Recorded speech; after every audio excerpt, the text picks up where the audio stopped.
The year was 1922. The world was still recovering from the aftermath of the First World War, and the Roaring Twenties were just beginning to take shape.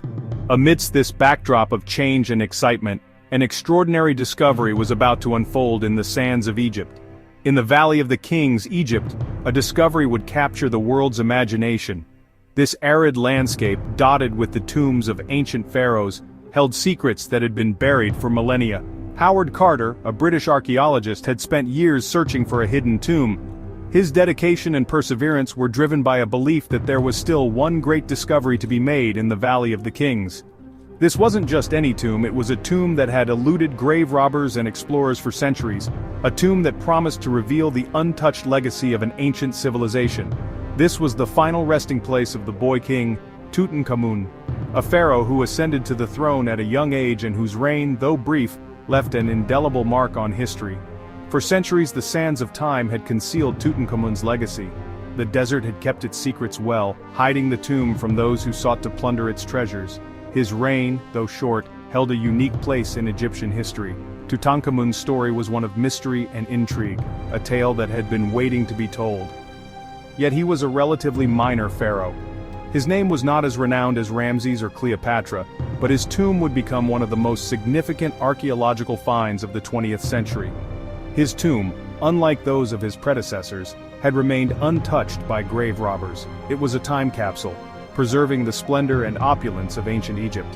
When Carter finally located the tomb entrance, excitement rippled through the excavation team. They knew they were on the brink of a discovery that would rewrite history. They knew they were on the verge of something remarkable. The anticipation was palpable, and every member of the team felt the weight of the moment.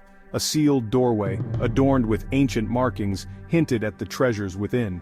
The hieroglyphics told a story of a young king and his journey to the afterlife. On November 26, 1922, Carter made a small breach in the doorway.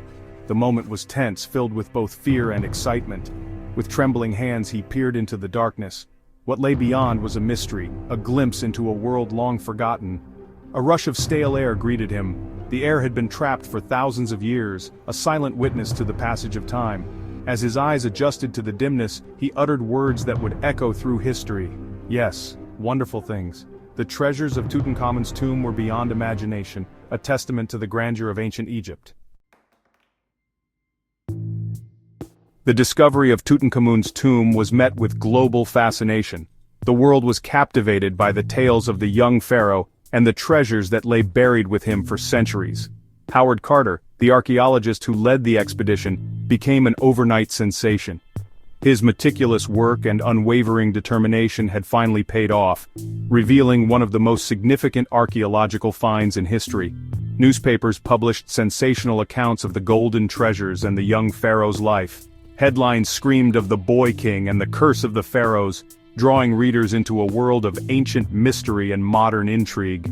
The public was eager for every detail, every photograph, every scrap of information about the tomb and its contents. But alongside the thrill of discovery, a darker narrative began to emerge, the legend of the pharaoh's curse. Whispers of a curse that would befall anyone who dared to disturb the resting place of the ancient king began to circulate.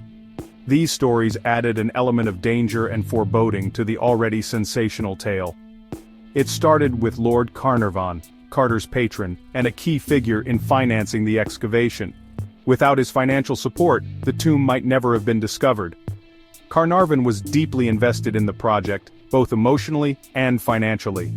Just months after entering the tomb, Carnarvon died in Cairo. His sudden death sent shockwaves through the archaeological community and the world at large. People began to wonder if there was more to the story than met the eye. A mosquito bite, turned septic, was the official cause. However, the timing of his death, so soon after the tomb's opening, led many to speculate about the curse. Was it merely a tragic coincidence, or was there something more sinister at play? But rumors spread like wildfire. Stories of the curse grew more elaborate with each retelling. People whispered about the ancient spells and protections that might have been placed on the tomb to guard against intruders. Had he disturbed the pharaoh's eternal slumber? The idea that the ancient king's spirit might be exacting revenge on those who violated his tomb captured the public's imagination. It was a story too compelling to ignore. Then other members of Carter's team began to die under mysterious circumstances. Each new death added to the growing legend of the curse. The list of victims seemed to grow longer with each passing month. Some succumbed to illnesses, others to freak accidents. The deaths were varied and often inexplicable, further fueling the belief that a malevolent force was at work. The media eagerly reported on each new tragedy, keeping the story of the curse alive in the public's mind. Each death fueled the growing belief that a malevolent force guarded Tutankhamun's tomb. The idea that the ancient Egyptians had placed a curse on the tomb to protect it from intruders became a widely accepted part of the narrative. One story recounts the death of George J. Gould, a wealthy American financier. Gould was fascinated by the discovery and made a special trip to visit the tomb. Gould visited the tomb and fell ill shortly after. His health rapidly declined, and despite the best medical care available at the time, he could not recover. He died within months, adding fuel to the curse narrative. His death was seen as further evidence that the curse was real and that it could strike anyone, regardless of their status or wealth. The press, eager for a captivating story, seized on these events. Journalists wrote dramatic accounts of the curse, often embellishing the facts to make the story even more sensational. The public, captivated by the mystery of ancient Egypt, readily embraced the idea of a curse. The story of the Pharaohs' curse became a cultural phenomenon, influencing literature, film, and popular culture for decades to come. Was it a coincidence, or was a vengeful force exacting its price on those who dared disturb the boy king's tomb? The question remains unanswered, leaving the legend of the Pharaohs' curse to endure as one of history's most intriguing mysteries. The idea of a pharaoh's curse wasn't new. Ancient Egyptian beliefs played a significant role in shaping the narrative. The Egyptians believed in the afterlife, a realm where pharaohs continued to rule. Tombs were not seen as mere burial chambers, but as gateways to this other world. Inscriptions found on tomb walls often warned of dire consequences for those who dared disturb the pharaoh's eternal sleep. These curses, intended to deter grave robbers, spoke of illnesses, misfortunes, and even death. The ancient Egyptians believed in powerful protective forces. Statues, amulets, and even the tomb's layout itself were designed to ward off evil spirits. Disturbing these safeguards, it was believed, could unleash their wrath. The concept of a curse resonated with the public. The deaths surrounding Tutankhamun's tomb seemed to confirm their worst fears. It tapped into a primal human fear of the unknown, of ancient powers beyond our understanding. Section 4. Science steps in, rationalizing the inexplicable. While the world buzzed with talk of curses, scientists and skeptics offered alternative explanations for the deaths surrounding Tutankhamun's tomb. The fascination with the curse of King Tutankhamun's tomb captured the imagination of the public, leading to widespread speculation and fear. However, not everyone was convinced by the supernatural explanations. They argued that the curse was nothing more than superstition fueled by coincidence and sensationalism. Skeptics pointed out that many of the stories were exaggerated or misreported, and that the deaths could be explained by more mundane causes. One theory focused on the dangerous environment inside the tomb. The tombs, sealed for thousands of years, created a unique and hazardous environment that could pose significant health risks to those who entered. Millennia of decay had created a breeding ground for mold and bacteria. These microorganisms thrived in the dark, damp conditions of the tomb, feeding on the organic materials left behind. Inhaling these spores, especially in the confined space of a tomb, could lead to severe respiratory problems.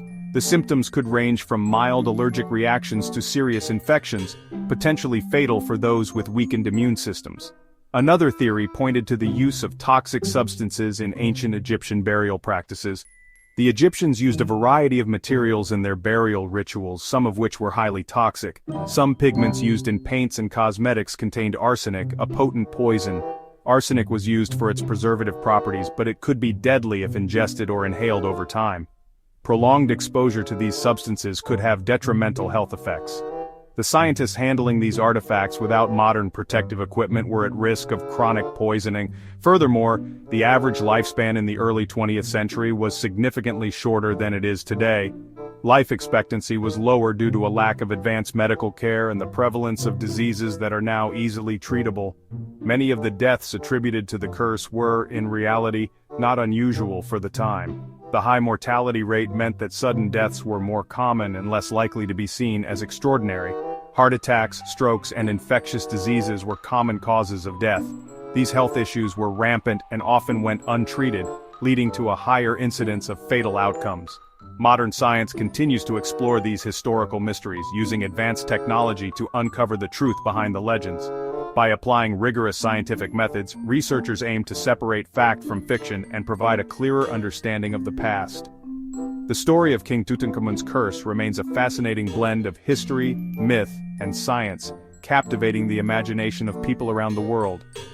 As we continue to investigate and learn, we gain a deeper appreciation for the complexities of ancient civilizations and the enduring power of their stories. Section 5. The Power of the Press, Spreading the Legend of the Curse. The role of the media cannot be ignored in perpetuating the legend of the Pharaoh's curse. Newspapers eager to capitalize on the public's fascination with Tutankhamun often sensationalized events surrounding the tomb. Headlines screamed about the curse, linking every death, no matter how tenuous the connection, to the tomb's opening. They published dramatic accounts, often embellishing details to heighten the sense of mystery and intrigue. The press also played on the public's lack of scientific understanding.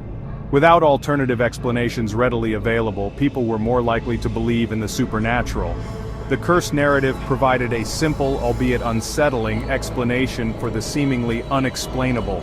Even today, the legend of the Pharaoh's curse continues to capture the imagination. Books, films, and documentaries revisit the story, often blurring the lines between fact and fiction. The curse has become an integral part of the Tutankhamun narrative, ensuring its enduring legacy.